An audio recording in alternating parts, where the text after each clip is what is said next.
and welcome to the SheClicks webinar about food photography. I'm Angela Nicholson and I'm the founder of SheClicks. Before we get started, we have a word from our sponsor. This webinar is sponsored by MPB, the world's largest platform for used photography and videography kit. MPB has transformed the way people buy, sell and trade equipment, making photography more accessible, affordable and sustainable. MPB is proud to partner with SheClicks to help support women photographers and their work.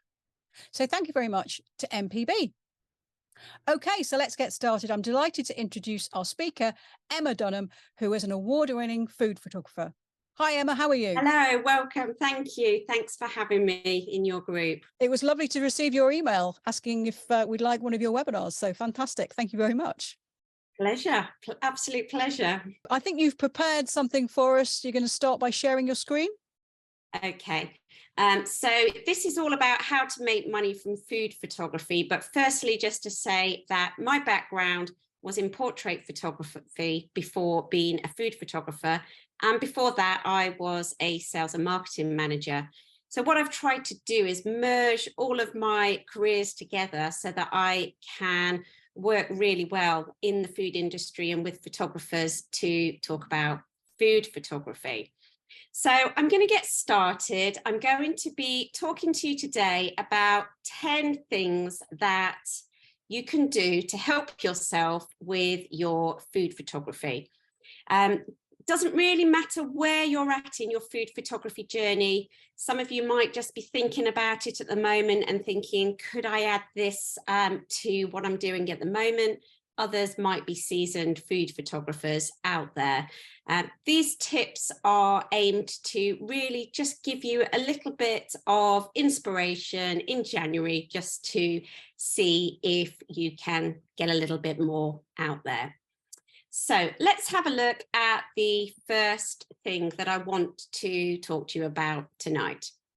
The first thing that is going to help you make more money from your food is undoubtedly having some premium images.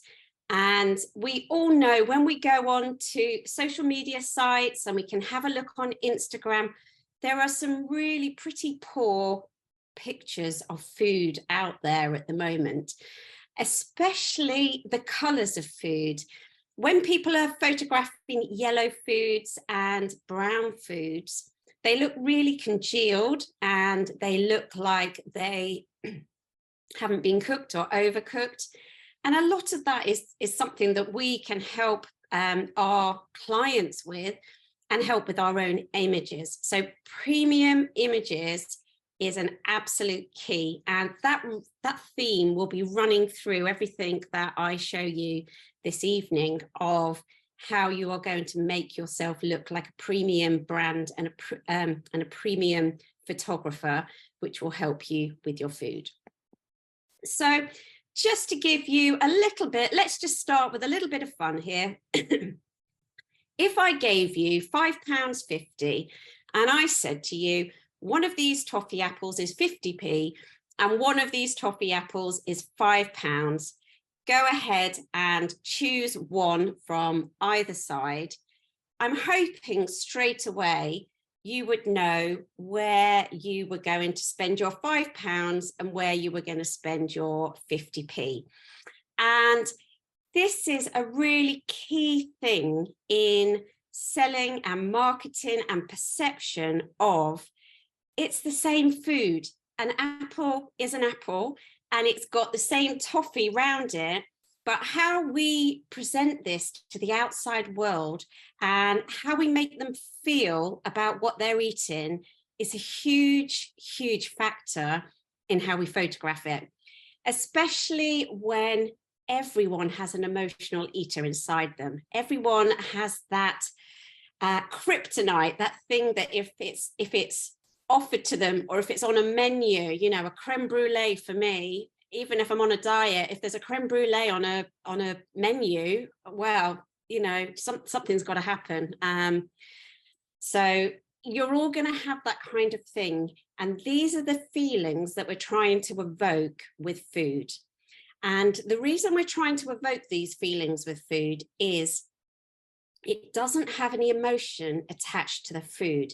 And a big mistake that we can make with food is we find something pretty. We find a pretty cake, some lovely sushi, a nice dessert, and we say, that's enough. I'm just going to photograph that, and that's enough because it's pretty. But it doesn't have any emotion attached to it. So a wedding would have the romance. A child having a photo would be cute. A dog having a photo, having a shoot would be maybe funny or quirky. And there's all these things that we can put to so many genres of photography. But food, we have to create that emotion. And this is a massive start to every shoot that I do. I think, how do I want my viewer to feel when they view the food? So is it a 50p experience that I want everyone to have? Is it a £5 experience I want them to have? Do I want them to feel nurtured? Do I want them to feel that this is really cool? So I play around a lot with the emotion before I set the scene with the food. And when you look, if you've took a snapshot at me on Instagram, you will see that all my photos don't look the same for that reason. These are the same questions I ask my clients as well. How do you want your customers to feel when you eat this food? So that's a biggie for me there. And I hope now you spent your £5.50 and you're tucking into one of the toffee apples. I better not ask you which one.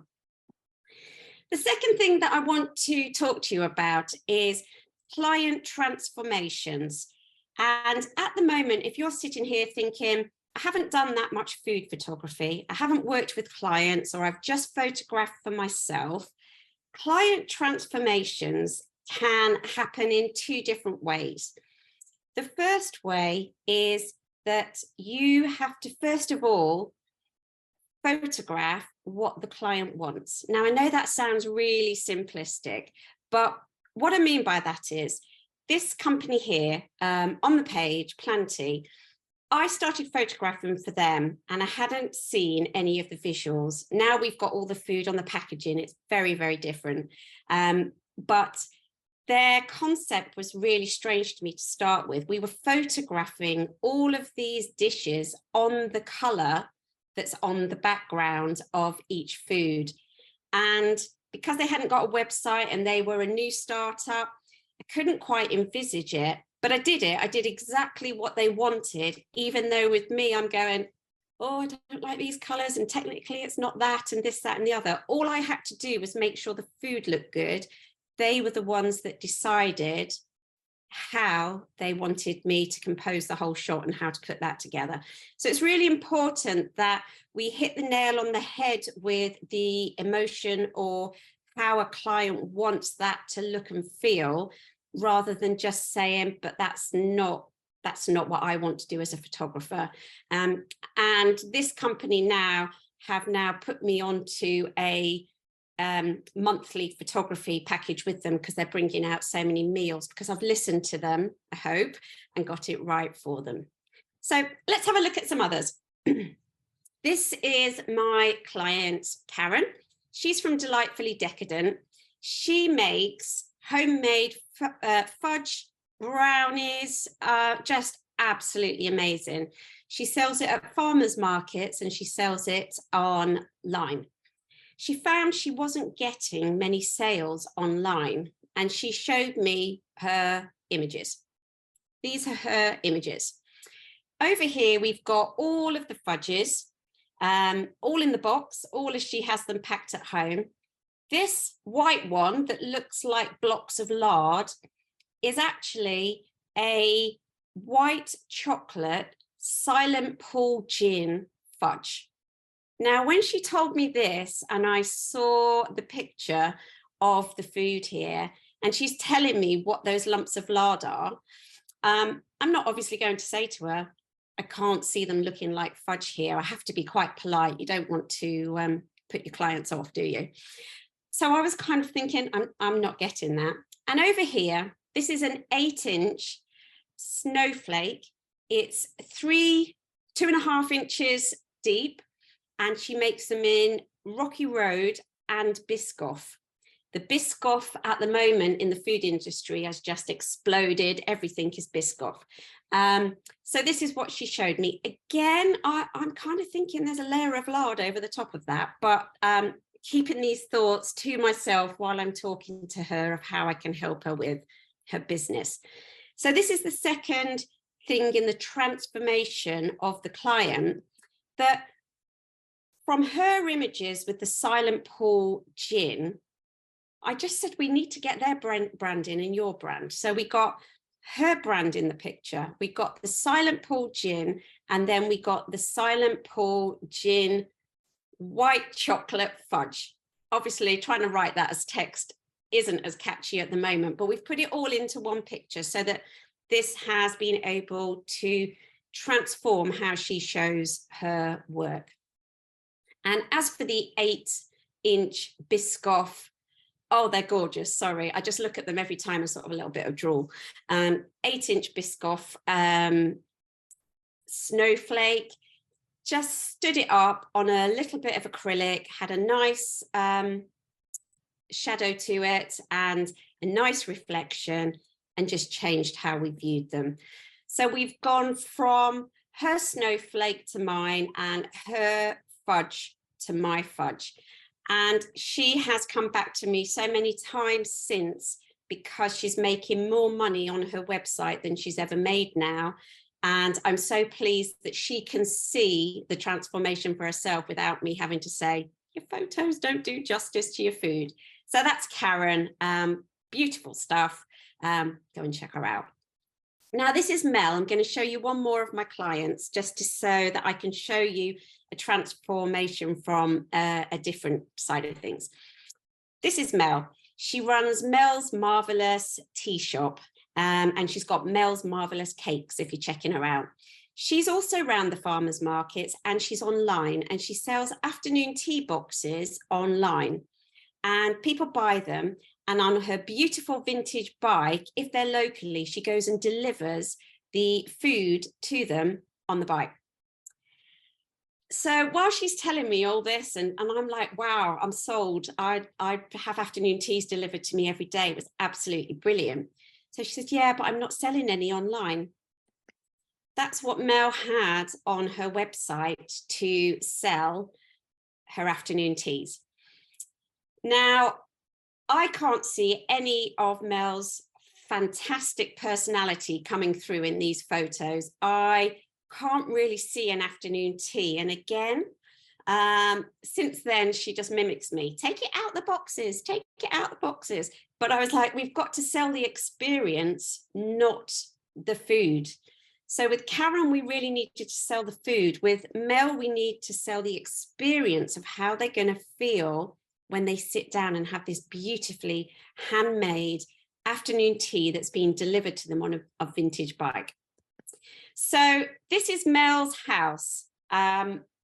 This is her conservatory. I thought we were going there and we're going to be photographing in the tea shop, the caravan. That wasn't going to be. So I completely trashed her conservatory. It took me an hour and a half to set this shot up. Hadn't banked on it. She was finding me wallpaper that she'd got. I took all the books off the bookshelf, and literally knowing that she was trying to make people feel vintage and nostalgic and all the kind of words of looking back in time, then I went about working and creating this set for her. And again, we talk about it beforehand. We put Pinterest boards together. I know the colors I'm working with. I know what I'm doing. So when I arrive, I just completely trash the place. And her husband was so good. We were in a conservatory with all the light coming in from the top. He went and put me a tarpaulin over the top of the conservatory. So absolutely fantastic. So this is her Christmas one, and this is her normal afternoon tea. So we've took her from selling her wares in a box to selling the experience. So again, all these emotive feelings that you are going to be able to draw out and inspire people to buy the food of people that you're photographing for, or food that you're photographing for yourself, because you're going to be drawing out the experience or the premium quality and feel of the food. So I hope that's helped meeting a couple of my clients. So now I just want to go through a few of the food photography techniques that I use that we want to attract people and not repel them. Apologies to those of you that are fine weathered food photographers. There's just a few things here that I just want to mention before we go on to the other 7 points. So we're going to just have a very brief look at lighting, composition and styling in this section. So onto lighting. There are 2 different ways that I light my food. I should just say to you, I'm a natural light photographer and I'm also a studio light, artificial light photographer as well. So I work my light the same way, whether it's natural or artificial. And the biggest thing that I can say to you, if you're not photographing food at the moment or you're struggling to photograph food well, is it's all to do with the direction of the light. So you would never photograph the light at the front or have a flash on the front of your camera. You would look at putting some directional light. The directional light gives beautiful shadows. And then if you can see in each one of these shots, I've got a little reflector just to bounce the light back in. So we've got the natural light here on location with the reflector bouncing back. We've got, again, on location, artificial light with, you can just about see the reflector there. And here in the studio, I've got the light and the reflector, all side lit, all will create a beautiful shadow because we have more strength in the light on one side. So this is how the images look with the side light. I'm really trying to get that beautiful little bit of shadow over on this side so that the plate doesn't look like it's floating. You know, sometimes you look at a picture, especially with food, and you can't quite tell what's wrong with the picture. And normally it's because it's floating and it needs to be grounded, and the grounding comes from having that shadow in the shot. So side lighting is a massive go-to for me. The second technique that I use is a backlight. I work with the light behind all of my food and then gently put a little bit of light back in, bounce it. That light there actually isn't on. We were just doing a very long shoot on that one. But using this here. Now, if you look at the back, I don't have a fancy scrim on the back of the door. I don't have massive equipment that is being stored or is costing me lots of money. I've got a voile, or you could get a neck curtain, or you can get a £3 transparent shower curtain from Asda. You know, you don't have to keep spending lots of money on really expensive things. And with food, sometimes that can be a bit forgiven. You know, you can work around it. So these are 3 of my setups: one with the gin, one with the apple pie, and one with the oat milk. So this is how the backlight then looks. So we still manage to get a little bit of shadow, but it's not that harsh shadow. And it just gives quite a dreamy feeling to the pictures with the backlight. They are my 2 go-to lighting techniques. So if you're just starting out with food photography and think, how am I going to light it? Side light it or backlight it. The only time that I may use a light overhead is if I was doing a flat lay shot and I didn't want any shadow on the flat lay at all, and then I would use a light coming in from the top. But majority of my time and for clients is side lit and backlit lighting. Just a brief mention on composition. There are a few things, all the composition techniques and everything you hear can be put into food, but just in a slightly different way. The absolute key thing for food photography is that you need to see what the hero is of the shot. The hero needs to be bigger, brighter, bolder than everything else in the shot, so that your eyes are drawn to the hero. And if anything, any of the supporting cast are infringing on the hero and trying to get up there in the limelight, you need to make them blur. You can blur them. So afterwards, if you look and you say, I can't really tell who the hero is, then you can blur something in the background if you haven't done that already, or you can bring the colors down in the background, but just make sure that we can always see who the hero is in the shot. Rule of odds all the time. I always start with 3. And if 3 isn't right with my food, I go to 5. So I'm normally working on a 1, 3, 5 thing in my food, unless it's a random flat lay or random picture where I don't have to work with the odds or evens. But majority of the time, I will always start my pictures with a 3. Rule of thirds versus central. Before you set up all of your composition and all of your backdrops and everything else, think about where you want your food to sit. Is it going to be the whole cake? Is it going to be half a loaf of bread?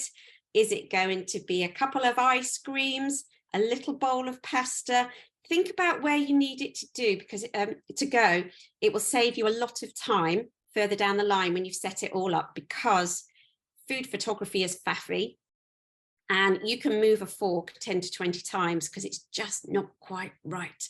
And that's a problem with food. It's just a little bit faffy. And if you're then saying, oh, I haven't got it in the right place as well, you need to cut your time down, or you won't want to be doing all of these shots.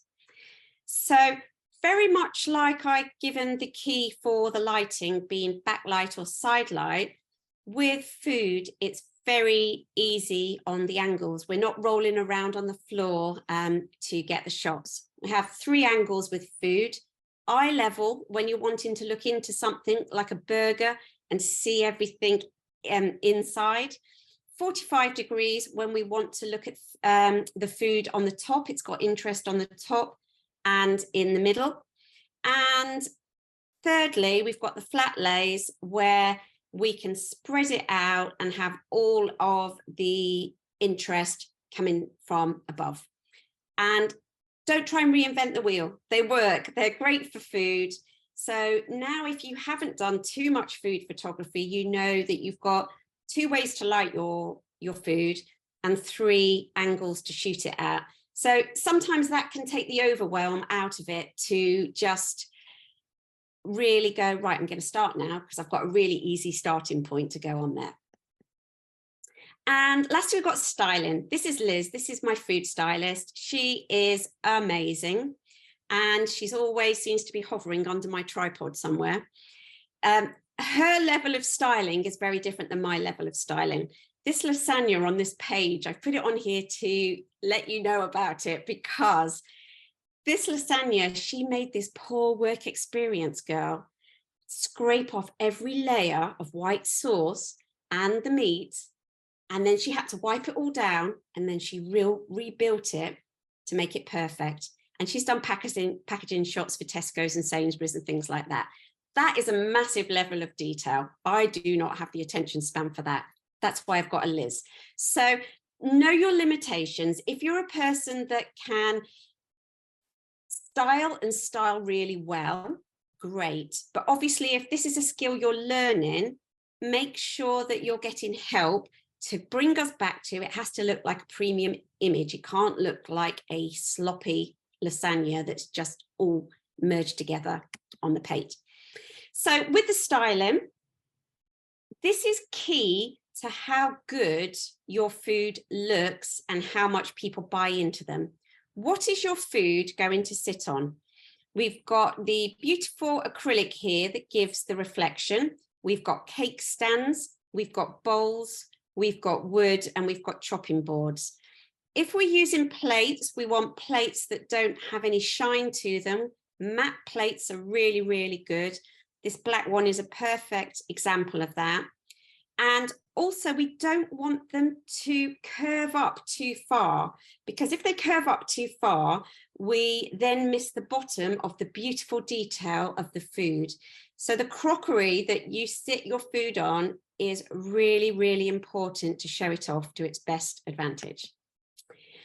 Then the props have to make sense. If you're putting an apple in the picture, it has to be because there's apple in the recipe.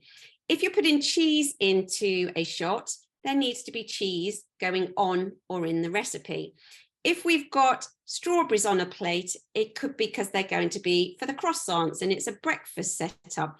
So bear in mind that when you're setting up this whole shot, what makes sense? Just have a look at what you've got in your picture. Does it actually make sense to go with the image?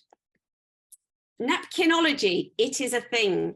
If you're using napkins or some kind of material in your shots, it needs to be right. It needs to be folded. It needs to be rolled. It needs to be scrunched. It needs to be flattened. It just needs to look right. Having creases in a napkin does not make you a premium brand. Having marks on your napkins is not good for a premium brand. If you're trying to earn more from your food photography or earn from it, it has to look perfect. And napkins are a massive, massive issue when you're photographing food because of this reason. So that was just a brief overview of how we photograph food. And I know, speaking to Angela, there is a basic food photography YouTube video that you can watch as well. So she will point you in that direction if it's something that you want to know, or I can answer more of this at the end. So the emotion and mood of the food. We've started to talk about how we talk to the emotional eater in our clients and our customers. And we're talking about how we have to shoot things that our clients like and that potential clients are going to like. So I will start by saying, I love shooting on a black background. I love a good, moody, murky, beautiful shot. However, most of the time for my clients, it's not something that they want. They're looking for bright and cheery and buy me and have lots of me. So we have to really think about what the mood is that we're trying to convey for our client and not slip back into what we do ourselves.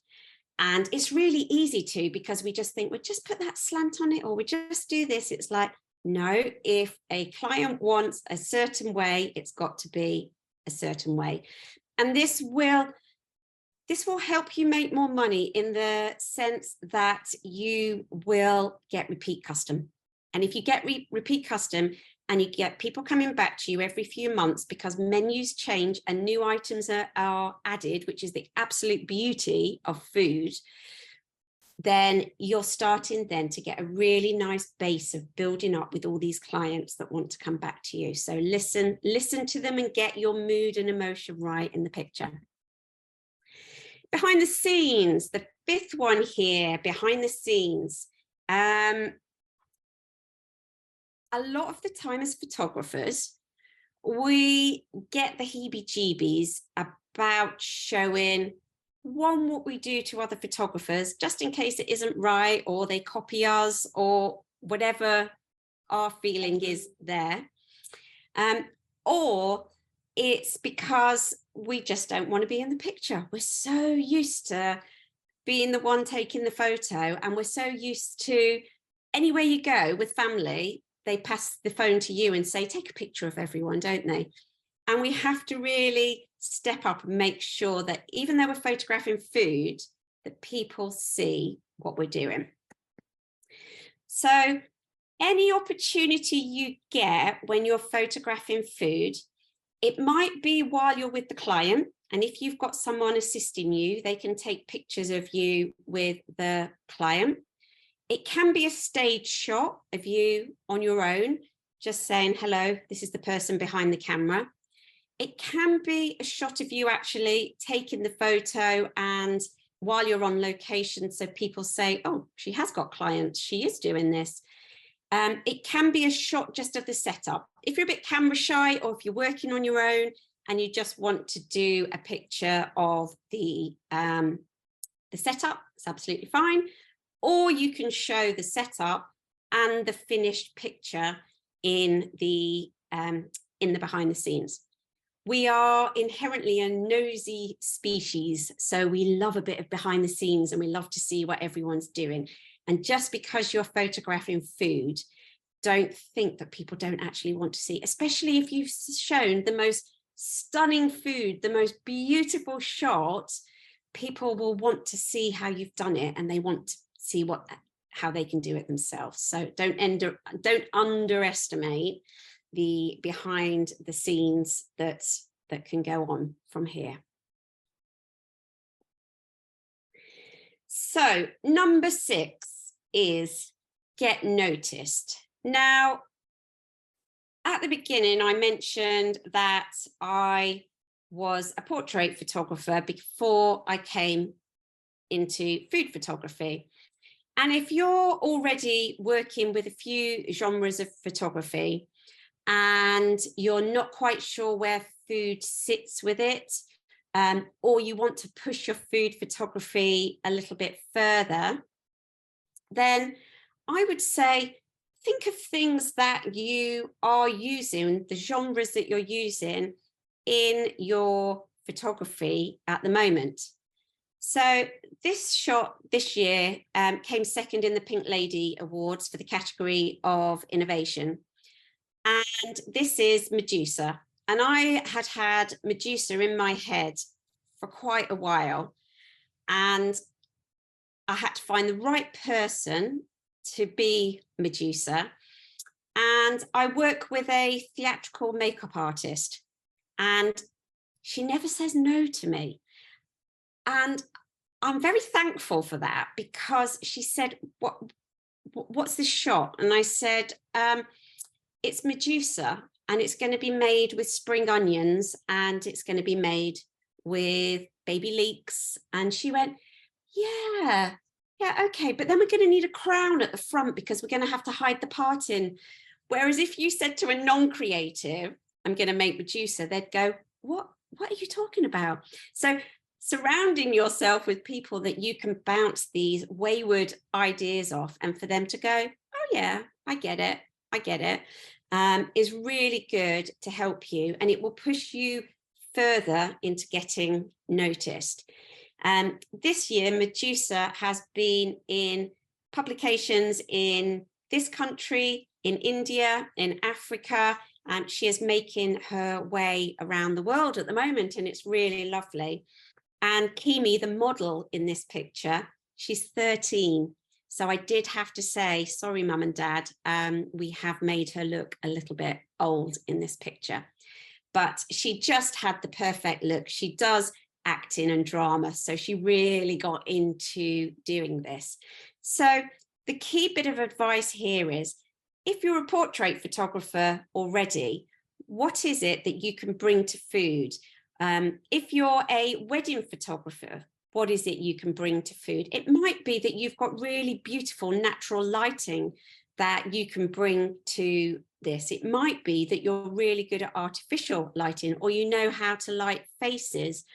But don't try and reinvent the wheel if you're adding an extra genre into what you're doing at the moment. You just need to really think about, how can I just do what I do but better, and enjoy it more, and do more with food. So on here are a few of my extremes. As long as you photograph well, you can inject some personality and some fun into what you do. The downside is, if you don't photograph it very well and put it out there, then it has the knock-on effect of the premium image. The premium image is where we're going to get you to put your prices up to be able to charge more on a monthly basis. But if you keep damaging your brand by putting quirky things out there that are not photographed well, that's going to damage your premium brand. Now, obviously, these don't go out in 1 week. People will go, crikey, she's a bit childish. I tend to agree. But over the course of the year, I can put something out a bit silly. They normally get a lot of comments on social media. It's normally the kind of thing that stops the scroll and people just stop and either just put that was funny or put another comment. But my views go through the roof when I put something on there that's a little bit different. And I do like to look at food a little bit differently. Down the bottom here, this is my Clovid. This was in the Pink Lady the year before and got shortlisted in the same category the year before. And this is cloves stuck into an orange. Again, I don't know why, just how can I answer that one? This is actually about 20 photos in one. I did photograph each individual clove separately because I needed everything on the COVID string to be the same focus.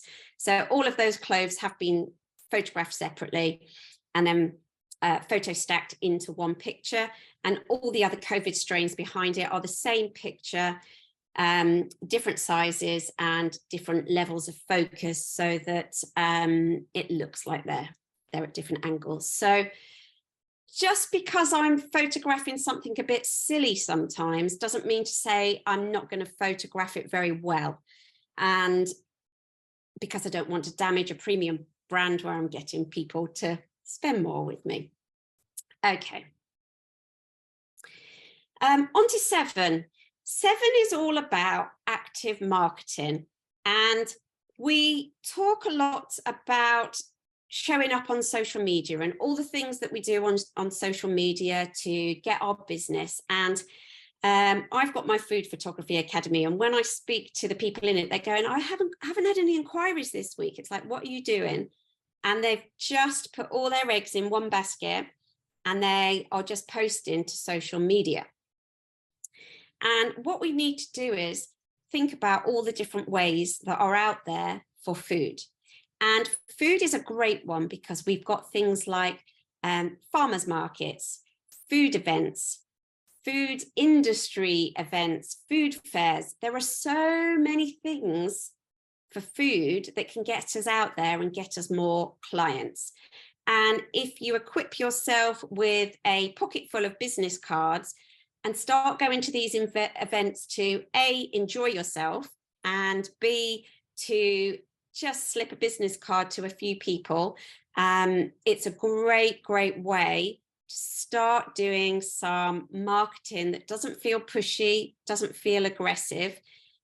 If that's too much for you at that point, the first point, you can bring it back a little bit and you can go to these food fairs and farmers markets and find people that you like that are going to be your ideal clients, buy their food, photograph their food, and then go on to somewhere like moonpig.com and get a picture of their food printed onto a card, and then write into the card, love your food, absolutely amazing. I'd really love to photograph more of your food if you're interested. Here's my portfolio, business card details, whatever it is you have at the moment. And this way, you're not having to do that icky sales thing, but for someone to open up a letter that has their food on it with you saying, I love it. It's a really powerful message and there's no hard sell. And then you're leaving it with them at that point. And again, you can decide if you want to follow it up with them, go back and see them at the farmer's market. They're going to remember you once you've sent them a card like this. So it's a really nice way to start off the food marketing and really activating your marketing, but in a nice, gentle way to do it. Also, you can look at collaboration in the food industry. You can look at seeing if you can work with a food stylist. Then you can look at starting to find crockery places, cutlery places, napkin places, backdrops, backgrounds, and start to build up a little network of people that you've got, that you are all helping each other and shouting about each other. So then you're going out to their marketing lists, they're going out to your marketing lists if you have your database, and you're starting to grow through the people that you're surrounding yourself with. And the beauty of this is, if you're really new into food photography, you don't have to buy as much crockery, because people will provide you with things if you are mentioning them and tagging them and showing who they are each time you photograph them. And sometimes it's just a matter of asking. I've got a local potters that sent me a huge box full of crockery, and each time I use it, I just put down who they are, and I hope they get something out of it. I've loved the stuff that they have sent me. So loads to do in an active marketing way that doesn't feel too icky, really. On to number 8, LinkedIn. We're getting there. If you are a commercial photographer, if you are looking to become a commercial photographer, if you are looking to photograph food for clients, you need to be on LinkedIn and you need to be working it. Out of all the social media networks, that is where you need to be. And that is where most of my clients come from. They are not looking for cats doing funny things on LinkedIn. They are in work mode majority of the time. Friday can be a bit easier on LinkedIn, but if you're not using LinkedIn to its maximum potential, this is the time. If it's one thing you take away, that you're already photographing food, but you haven't got a strong presence on LinkedIn, then this is your moment to say, right, this is the one thing I'm going to do. And the reason I say this is, when I changed from being a portrait photographer into commercial, I didn't have a database. I didn't have a client. I didn't have a list.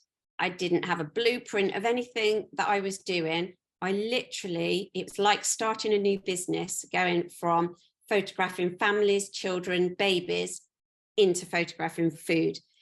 And so I can say this hand on heart, that this worked so well for me.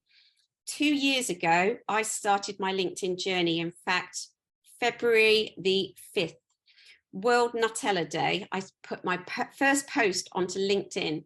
I had 70 connections, and I read it, reread it about 10 times, went back, checked it, and thought that the LinkedIn police would tell me it wasn't good enough, or I'd heard all these horror stories about people on LinkedIn being mean. Nothing bad happened. Nothing bad happened. So fast forwarding almost 2 years from having 70 people on LinkedIn and feeling so scared to use LinkedIn, I now have over 10,300 followers on LinkedIn. I'm going to show you some behind the scenes stats at the moment, so that if you're going, no, she's talking a load of rubbish, I don't need LinkedIn. I'm going to show you how it's worked for me as a food photographer, and how you can see how this is generating the core part of where my new clients are coming from. So should we have a look? So this is my start to LinkedIn here. So just to say, this is very close up to date. There's my 10,398 followers to date. And the beauty of LinkedIn, you keep going back in and it's popped back up again, which is lovely. It doesn't have that same thing like Instagram, where it's up and down a little bit more. You do tend to grow. And if you're putting value out there and you're helping people, then you're going to keep them as loyal followers, because they want to know your little tips that you're giving away, such as the marketing side of things or how to photograph food. So there's always value that I will give in my posts.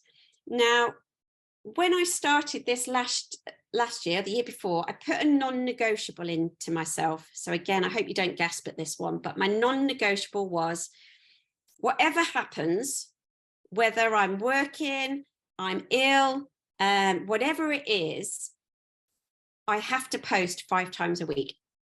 And that is something that I have done. I'm not going to say to you, this has happened overnight and I barely even looked at the screen. I have posted 5 times a week with value. I've had Christmas off and a holiday and summer holiday, but I have posted.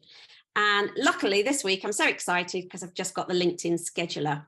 And normally it's a no-no to schedule from third-party apps to LinkedIn because it restricts what you do. So let's just have a look at how LinkedIn can work for you as a food photographer. So over here, the text and words and image and everything else can all work together, and it can be pretty dynamite-y. It's not really a word. So these posts, as you can see, were from quite a while ago when I had 5,000 followers. Now, over here, these are the vanity stats. So 37 people liked this post. And you know what this post was? It was really simple. I think it was National Toast Day. So I smeared different toppings on 9 pieces of toast and asked people just to let me know the letter of the toast. Well, it's something really easy. No one's going to get anything wrong here. And I got all of these comments for what you like on your toast. Because of that, LinkedIn then says, oh, people are liking this. We're going to push it to more people. So for free, just to post, 2,039 people viewed my post. This number here is what I want to be looking at. I'm not fussed about the vanity stats as much. Here are the people that like it. Here are the people that have commented. Those likes and comments get me the views. The views are what get me more clients. The clients keep seeing this, and a lot of them are there in the shadows, just lurking. We call them the lurkers in our little group. They're just lurking and ready for when they need a photographer, and then they approach you. Again, you haven't got all the sales thing. So over here, again, still with 5,000 followers here, 81 views on this, but 2,779 views for free. How much are you going to pay for Facebook advertising or another type of advertising to get those kind of views? Moving on to last week. So I thought I'd try and show you something up to date. With the 10,000 followers, I've got 3,298 views for free. I'm going to keep saying for free so you can see how much I value this. And over here, 2,872 impressions for free. Now this one, I don't think was a particularly great picture. It was some tomatoes, but I gave away a top tip. And the top tip is what people stayed on the page and they read it for. So I hope you're sold on LinkedIn now. Loads of questions on LinkedIn, love them all. And number 9, we're almost there, I promise. We're on to storytelling. So let's come back to Mel. I hope some of you can remember the story that I told you about Mel at the beginning. And when we tell stories in our marketing, we are more likely to remember it than if we just say, hey, buy this, do this. Come on, this has got half price off. So a story, I'm hoping now you remember a little bit about Mel and her business because I've been able to share her story. So storytelling with your food and the people in the business is really key to get people to buy in to what you're doing and to trust what you're doing.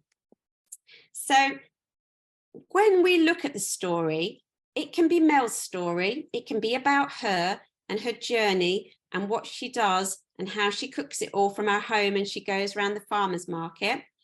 It can be a story about the ingredients in the dish and what we're actually going to put into each thing. It can be the story of what this picture is going to give you. You're going to go away for a weekend. This could be for a hotel where you're sitting having your breakfast, looking out on the countryside, on the sea. It gives you that feeling of what the whole thing is unfolding for you. The story can be, again, what's in the dish, what the lifestyle side of it is, or this side can just help you show the journey of the food. Now, we don't need to know that these mince pies were taken out of a packet, but as soon as I put them on a baking tray with a bit of flour, then they suddenly become homemade. So storytelling in your food, whether it's the ingredients, the people, the lifestyle, the feeling, is really, really important. And lastly, number 10, make your food, make it easy to find you and your food. Have you Googled the journey of what happens when people contact you to book you to photograph for them? And if this is a food journey, where are these people coming from? It could be, sorry, it doesn't have to be a food journey. It could be any type of it. But look at what happens when they go through to your website, when they go through to your socials, when they try and send you an email. Are there any broken links? Does everything not work? Are you struggling? Is your writing of how you contact you in a really tiny little writing right at the bottom of your web page because you don't want to put anyone off seeing your lovely food photos? So it's really key to think about how people are going to find you. And one of my key things that I would say, as much as you can now, make yourself a QR code so that people can find you. Put your QR code onto your business cards so that if you are going round to the food festivals and you're talking to someone and they're interested, get them to scan your portfolio from the QR code while they're talking to you. And once they see your beautiful photos, they're going to say, oh, I like this. And then they'll carry on talking to you.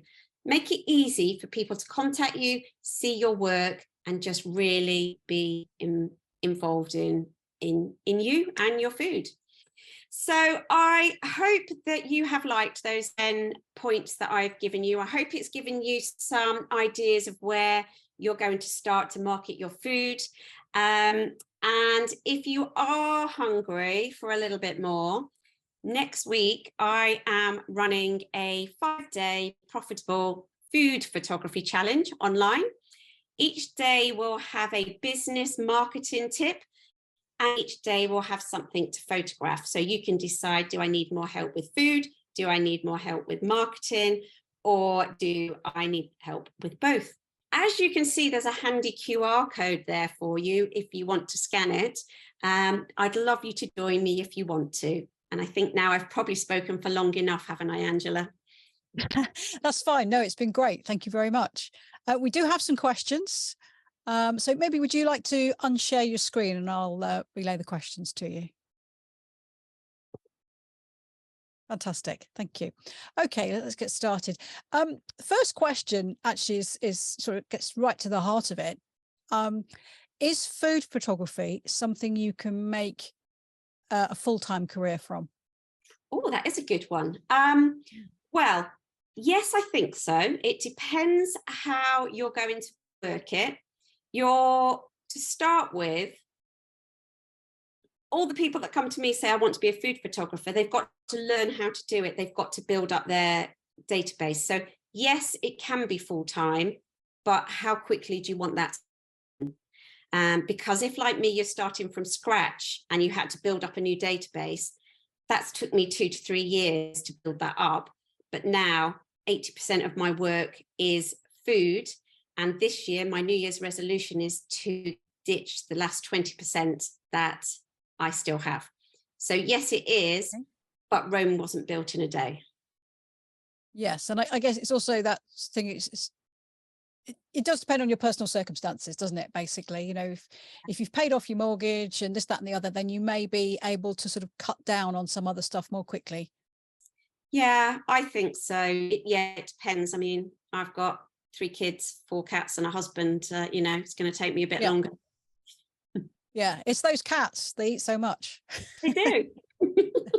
Okay, that's great. Thank you for that. And then another question, asking about how do you charge? Do you charge per image or per hour? And how do you kind of base the charges for your time and work? And they're Oh, not that's a asking for good one. specific values. They're just, No, that is a good the one. process. I charge for the transformation. Mm-hmm. I charge in terms of, I will probably normally offer a full day or a half day. And normally I try and build up the full day, because by the time I've got there and back, a half day is a full day. Yeah. But realistically, I do a half day and a full day, but I have 3 different packages that I offer. And then if people want to pay for 4, they get 1 free. And at the moment, I've got a recurring client that's just gone on to doing a monthly recurring thing. So theirs has come down a little bit. But yeah, if I'm being blunt between closed doors with photographers, it's a half day and a full day. If I'm saying it to a client, it's a transformation of adding all of this into your package. Okay, great. Thank you. So primarily we're talking about an hourly or day rate rather than per image. I've never charged an hourly rate, simply because I'm charging premium prices. Yeah. So for me to charge an hourly rate would start to go away from what a premium brand is.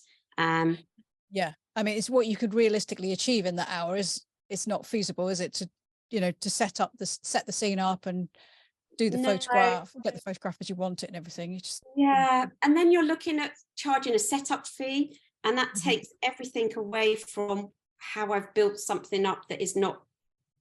You don't want to cheapen your brand by saying you get this and then you can have that, and you can have for another 50 quid you can have, it's like, this is what I do. If it's not in your budget, I totally understand. Yeah. Okay. And then something is specific about some of your photographs. You used acrylic sheets, or a acrylic sheet. Was it clear or a coloured sheet? It looked black to me, but someone was asking. It's here. Well, I've got a black, I've got a white. They come in all kinds of colours. I use my black acrylic consistently. So if you're looking at buying an acrylic or trying to use it, the black is just beautiful. The white's good, but you can get a clear one and you can put lights underneath it. There's so much that you can do with the acrylics, and the beauty of the acrylics, they don't,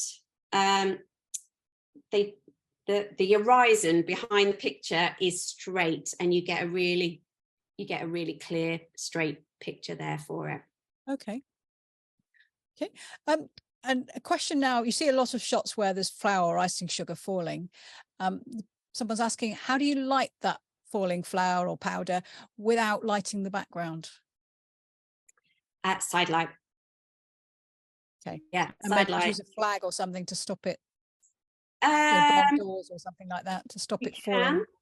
It's never been an issue. My soft boxes, you can probably see there, they're an octabox. They're 120, I think. Maybe I move them slightly in, or maybe you don't have them as close. Take your background away. Not noticed it being an issue with black being black, and I do like photographing on that black background. So I think maybe if a little bit of feather goes into it, but I haven't noticed it. But yes, side. Okay. Now, a LinkedIn question. Did you feel you had to message food businesses to introduce yourself? Never. I don't go to food businesses at all. They come to me. They are normally my lurkers, and they have possibly been watching me for months. I don't know sometimes. When I do my connections, this will set the cat amongst the pigeons with people on LinkedIn. Some people say it's really polite when you connect. You should always do a connection request and do a nice little note with a covering thing. I find that a pain in the bum to do. and to receive, because once someone sends you a connection, you go and check who they are, check their profile is the kind of person that you would work with, and then you decide whether you're going to press connect.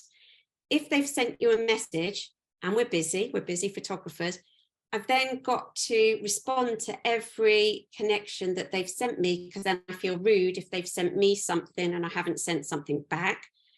And likewise, and in my forum of photographers, of LinkedIners, 80% of us have come to the conclusion that we don't like it. But the 20% of you out there going, no, you can't do that, then, you know, I totally understand it, but that's the way I would say. But no, I don't do any selling. I don't do any prices on LinkedIn. A special offer, I talk about a special offer. I don't even put prices. It's done very respectfully on LinkedIn. Okay. So just to be clear, you don't actually pitch any clients that you'd like to work with? No. There's a little bell.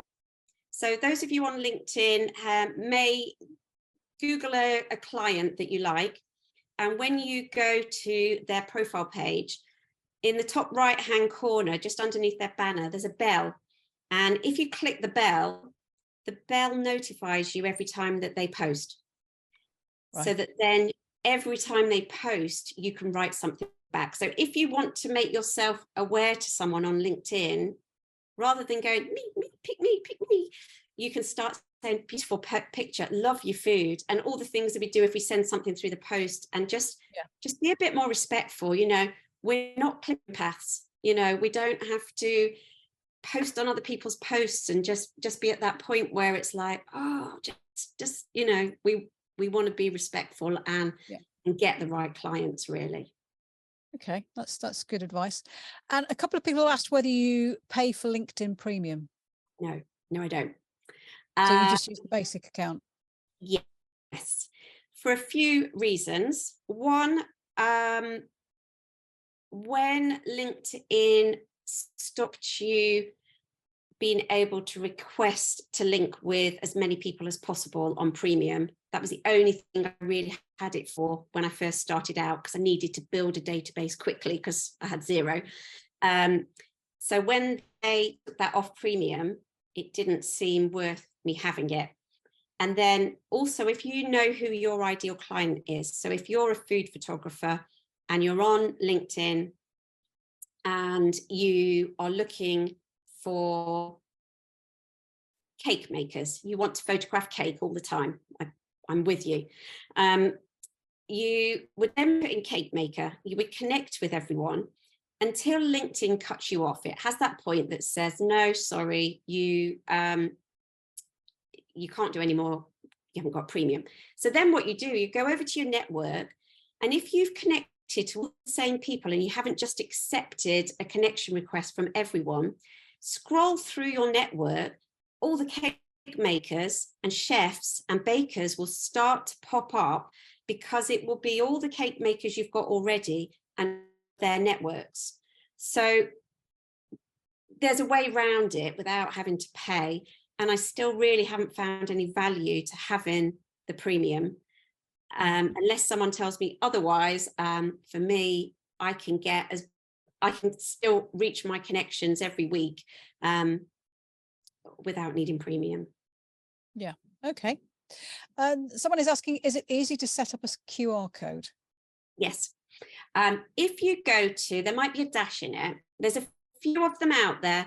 Don't part with any money. They got me a few years ago. I parted with 99p, and then they charged me for a year and never got the money back.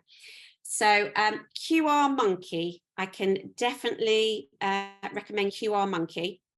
Mm-hmm. You get your URL. So if it's your website, LinkedIn, whatever you want to use, copy that into QR Monkey. It'll actually want to change colors. I wouldn't change the colors too much, because you want it easy for people to be able to use their phones and to use. And then just click away. It's free. But if you go to any of the others and they even ask you for 49p, 99p, don't do it. They're doing it to take your money. I have to say that because it got me. Okay, thank you for that. An interesting question. Someone's asking, is there somewhere you can subscribe to that tells you all the details of the special days? I mean, you mentioned Nutella Day. How and Toast Day. How do you find out when those days are? Do you know what I'm going to say? This is a shameless plug. You buy my diary and it's got them all in. Honestly, this came out 2 weeks There ago, you go. and I have Yeah. written this for photographers. I'm so sorry, I wasn't going to do this. You've asked me that question, and in the book, it's got all the dates of Okay. the year, especially if you post to social media a lot. Mhm. You always have something to talk about. So if it's Nutella Day, and if you're trying to get a baker and it's National Bread Day, there's National Croissant Day, you know, there's so many national dates that you can talk about. But also it means that you can say to them, do you know that next month is National Croissant Day? Do you Yeah. fancy photographing a croissant? It works both ways on these national days. Then they do a special offer for it. They make money. You're their beloved photographer that tells them everything that's happening. And yeah. So Okay. yes, I'm sorry, shameless, but Well, no, question. that's fine. I had no idea either, so it wasn't a setup. But so Maybe it's my mum in the audience. yeah, maybe. And your mum says, Yeah. where can you buy the book? Amazon. Amazon. Okay, so if they do, what are the search terms they should use to find it on Amazon? Wow, you're good. I need to pay you money. It's just called the Savvy Food Photographer Diary. Right. Okay. Um, There we go. Savvy Food Photographer Diary on Amazon. yeah. Excellent. Okay. But other than you can Google, but you just have to. Some websites contradict others. So a researcher put through all the dates for me and then verified everything for me. So, but obviously places change them as well. Yeah. Okay. Well, someone said they're going to buy your book and they're not your mum. So there you go. That's nice, Oh, isn't it? thanks, sis. We've got a few people saying thank you very much. Someone, great presentation, really useful. And someone was saying that actually the tips are not really transferable to other genres of photography as well. And she's saying also that the owner of the camera bag manufacturer asked her to photograph a special meal when she was on, I think, on the menu for Mother's Day. And she really wished she'd seen this webinar before. But there you go. There's always another Mother's Day. Oh, yeah. There's always another Mother's Day. You mentioned the acrylic. Someone's saying, is there anything specific you would recommend? You know, if someone was searching for Amazon, would you on Amazon just anything, any recommendations of brands or anything like that? No, They're fairly no, I do generic, buy aren't mine they? off Amazon. I would say make sure you're going A3 even bigger if you're doing stuff, but make sure you don't just put in acrylics because you'll get nail extensions Oh, good point. thingies. Yeah. So And when you say a 3, what do you mean? 3 foot, 3? A3, Oh, A2, A3. Sorry. Yes. A1. Yeah, just As go in the big paper enough. size. Yeah. Yeah, Okay. sorry. Got you. Yeah, Got you. No, that's just okay.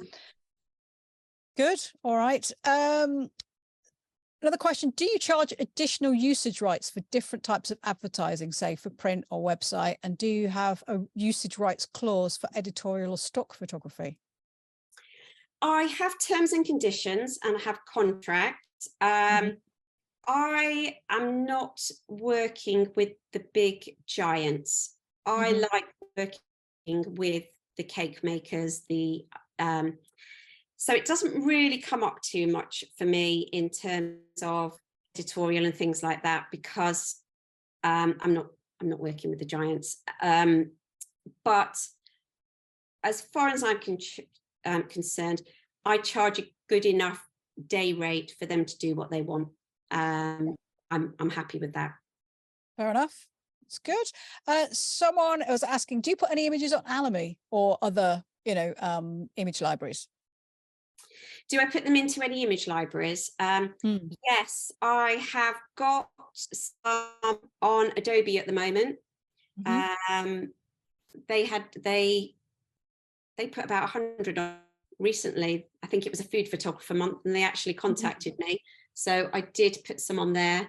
I am a member of a lot of them. I haven't done them. It's not top of the priority. Saying that, the ones I get off Adobe, I earn a huge amount. It's going to pay off the mortgage. I think sometimes I get about 35p or 55p. Oh, right. It is the big time. It's the big time. I'm wondering whether to retire early as well. Yeah. Yes. And I have to be really careful of what I put on there, because I don't want a stock image to be something that I photograph for a client as well. So I really have that ethical kind of, I don't want to find someone to find their image on the stock site. Okay, jumping back to your photography, someone's asking, how do you manage to achieve such clean images, and do you ever cook the food that you photograph, or do you always use a stylist? Clean images, do you mean by everything looking clean, or for the food itself looking clean? I think they mean the food. Food. I do.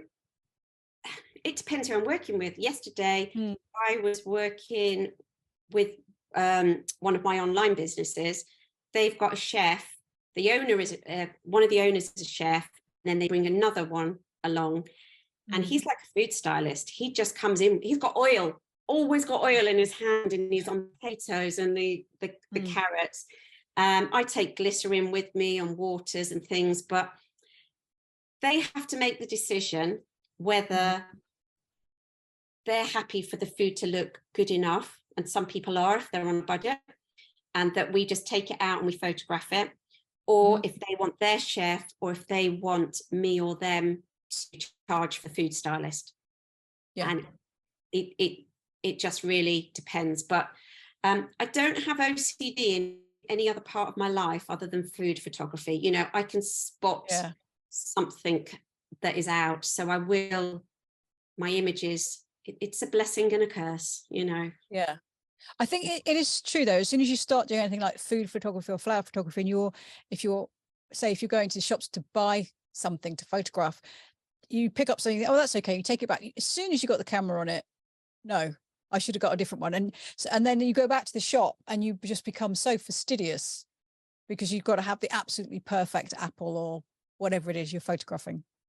Yes, you do. Or you end up photoshopping it, and then it's sort of a bit like photoshopping a person's face, you know, especially if it's fruit and it's fresh and it's natural, it's been grown, and then you're going, no, it's got to look perfect. And you're thinking, no, it's just, it's Botox for the apple, you know, it's. Yeah. And you showed the picture of your stylist friend who you said had got someone to sort of take a lasagna apart and scrape it clean. And I was thinking, well, wouldn't it have been better to like boil the lasagna separately and pile it up? But I guess, was it because it had to be, you know, was it a sort of a menu meal, a recipe meal, whatever you call it, that you cook? For, which have got a non-disclosure on me, so I won't say who they are. They had convenience meals that they are releasing this year, and the chefs weren't with us. The marketing manager was with us. And so that's why she wanted me to hire the food stylist. Thankfully, they had a work experience girl there. Poor work experience girl. I mean, what do you say when you go home and your mum goes, how was it today? Yeah, I dismantled a lasagna and rebuilt it again. Yes. So when she took it out of the packet, as we do, it looks nice in the packet, and we take it out, it just slopped.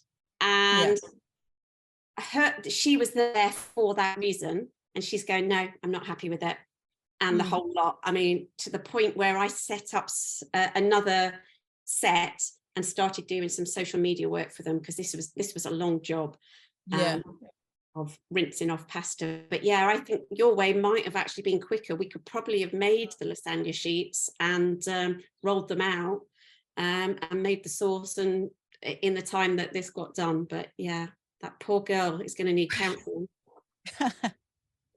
But I guess if you're photographing something to go on a packet, it should be the thing that came out of the packet. So, you know, you can't just get somebody else's lasagna or whatever. But it's okay. It's like oversaturating food in post. Yes. You've mentioned a stylist a few times, but when you were first starting out, did you always, when presumably, could you afford to have a stylist then? Would you always get one? No, it's only been recently I've started working with a stylist, and I keep telling her how much I love her, because she makes my life so much easier, to the point I've just upped my high package, and included the price of her in my day rate, so that when I go somewhere, I say it includes stylist now. Yeah. Because I don't want any disappointing people from that. But no, however, those that are in my foodie training, I encourage them to get a collaboration together with a food stylist that's looking for work. So that's what they're doing, to try and do some collab shots. Okay. Yeah. And someone was asking, how do you feel about Vero?